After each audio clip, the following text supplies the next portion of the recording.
the idea of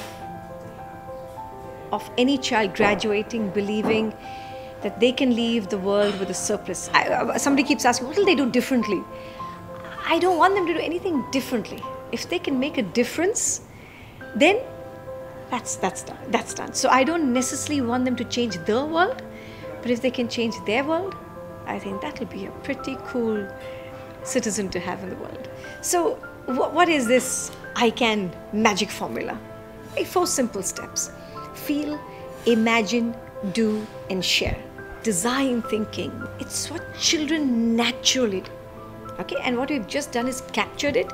The first thing Design for Change tells teachers is listen. Just listen to your child. Children have fantastic imagination, okay, and they will make it better. And the third thing is do.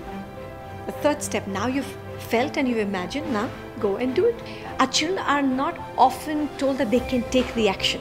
The life is uncertain, it's ambiguous, and I don't have the answer, but I know I will get the answer. That's a big difference. And the fourth step, and I believe it's the best step, is to share. And I think in that sharing, you tell another child anywhere in the world that you say, I can do it too.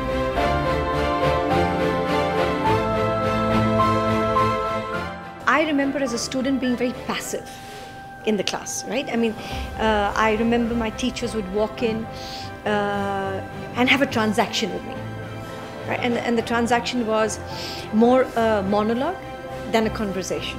So there was no space for conversation. And I think if you did your job well, that means if you were quiet, you were a good student. I guess today I find that children need you to be as excited about what you're teaching and about the subject matter. You have to learn to improvise, you have to learn to be an actor, you have to learn to not necessarily be a content manager or an expert anymore. So in many ways, it's a lot more, I would say, uncertain, but a lot more fulfilling. Do remember this, that children are learning what you are not teaching them. They are learning from your body language. They are learning when you smile. They are learning when you hug your colleague. They are looking at you when you think they're not looking at you. And they are picking up the greatest education. So it's not what's happening in the class that children are learning.